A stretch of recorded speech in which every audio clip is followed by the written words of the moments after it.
Peter Gabriel. Thank you so much for listening. This is Radio 2 on the BBC Sounds app, on your smart speaker, and on 88 to 91 FM.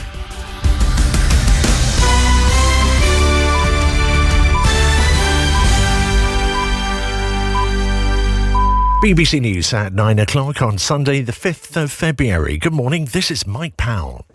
Liz Truss has blamed what she called a powerful economic establishment from preventing her implementing her policies during her brief stint as Prime Minister.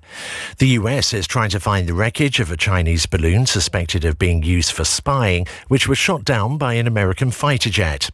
And a British family has apologised to the people of the Caribbean island of Grenada, where its ancestors had slaves. The former Prime Minister Liz Truss has published her first detailed defence of her time in Number 10, insisting she was never given a realistic chance to implement her radical plan to turn Britain into a low-tax, less regulated economy. In an article for the Sunday Telegraph, Ms Truss says there was a lack of political support and she came up against a very powerful economic establishment. Our political correspondent Jonathan Blake reports. For the past 100 days, Liz Truss writes, she has been reflecting on her brief premiership. Soul-searching, which she says has not been easy. I am not claiming to be blameless, she writes, but fundamentally I was not given a realistic chance to enact my policies by a very powerful economic establishment, coupled with a lack of political support. She had assumed that her mandate would be respected and accepted, she writes, adding how wrong I was. Lancashire police say they found a witness they wanted to talk to as they continue their search for Nicola Bulley, who disappeared 9 days ago while walking her dog. Detectives believe she may have fallen into the River Wyre, although her family has urged people to keep an open mind. The US military is trying to find the wreckage of a Chinese surveillance balloon which it shot down off the coast of South Carolina last night.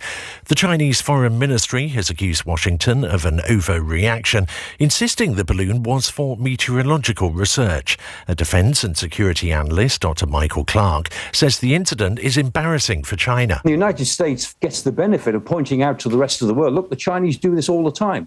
Chinese surveillance balloons have flown over Hawaii and Guam in the past. There's one flying now over Latin America. They say the Chinese are spying on us all the time. And so the Chinese are on the defensive on this one. They can say as much as they like about it being a meteorological balloon. Nobody believes them. It's completely untrue. The General Secretary of the Royal College of Nursing, Pat Cullen, has written to Rishi Sunak, urging him to make a new pay offer to avoid strikes in the coming days. Nurses in England and ambulance workers in England and Wales are to walk out tomorrow in what's expected to be the biggest industrial action in the history of the NHS. Nurses will also strike on Tuesday and ambulance staff are to walk out again on Friday. The Business Secretary, Grant Shapps, has given energy firms until Tuesday to come up with plans to compensate vulnerable customers who wrongly had prepayment meters fitted by force. He criticised the regulator Ofgem for taking at face value what it was being told by the companies rather than listening to their customers. The family of the BBC presenter Laura Trevelyan has issued an apology to the people of the Caribbean island of Grenada, where its ancestors owned more than 1,000 slaves who worked on sugar plantations in the 19th century.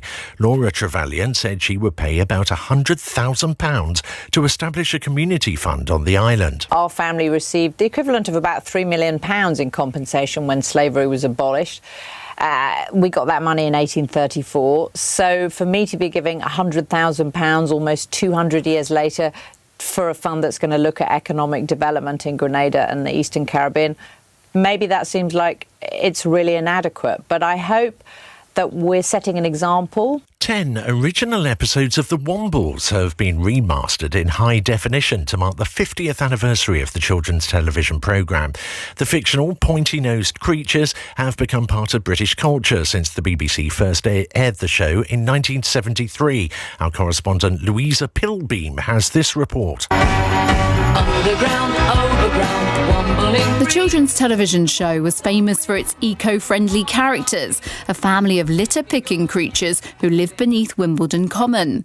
It was based on a series of books by Elizabeth Beresford, all voiced for the small screen by the actor Bernard Cribbins. You'll have to work extra hard today because of the strong wind. To celebrate the anniversary, 10 of the original episodes have been remastered in high definition and will be uploaded to YouTube. The Wombles of Wimbledon Common are we. The weather. After a cold start, much of the UK will have a sunny day. Highs of 9 Celsius in London and Belfast, 8 in Edinburgh and 7 in Cardiff. BBC News. It's now 5 minutes past 9. Thank you. Are you ready? Are you sure?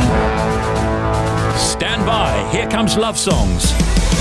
Steve Wright's Sunday Love Songs. Just so creative here. Live on the BBC Sounds app. BBC Radio 2. Yes, good morning.